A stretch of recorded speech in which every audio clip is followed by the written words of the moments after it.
ఉద్యమాలలో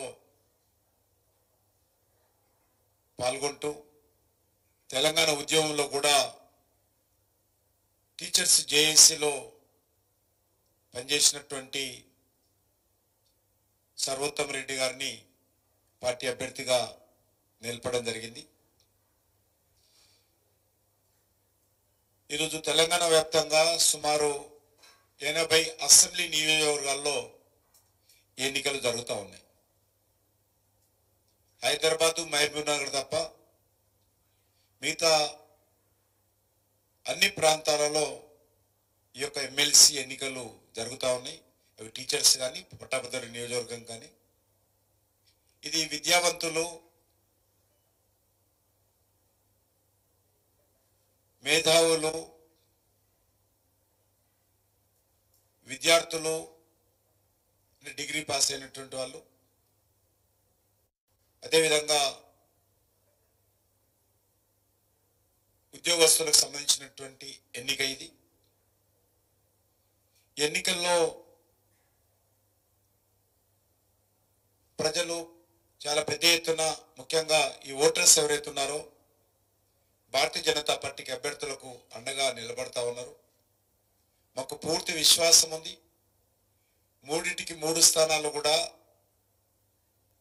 భారతీయ జనతా పార్టీ అభ్యర్థులు విజయం సాధిస్తారు.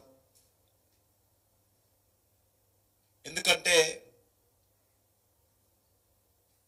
2 కారణాలు ప్రధానంగా. ఒకటి, ఇప్పుడున్నటువంటి కాంగ్రెస్ పార్టీ ప్రభుత్వం పట్ల అన్ని వర్గాల ప్రజల్లో తీవ్రమైనటువంటి వ్యతిరేకత వచ్చింది. కాంగ్రెస్ పార్టీ ఇస్తానన్నటువంటి, అమలు చేస్తానన్నటువంటి, ప్రజలకు హామీ ఇచ్చినటువంటి ఏ ఒక్కటి కూడా ఇంతవరకు కాంగ్రెస్ పార్టీ ప్రభుత్వం అమలు చేయలేదు.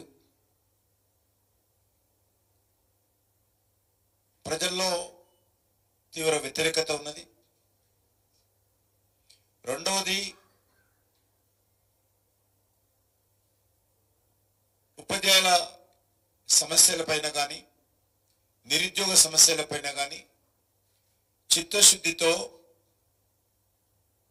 భారతీయ జనతా పార్టీ అనేక సంవత్సరాలుగా, గతంలో టిఆర్ఎస్ పార్టీ అధికారంలో ఉన్నా, ఈరోజు కాంగ్రెస్ పార్టీ అధికారంలో ఉన్నా, మేము ఆయా వర్గాలకు అండగా నిలబడుతూ వారి సమస్యలపైన చిత్తశుద్ధితో మేము పోరాటం చేశాము. కాబట్టి ఆయా వర్గాలకు సంబంధించినటువంటి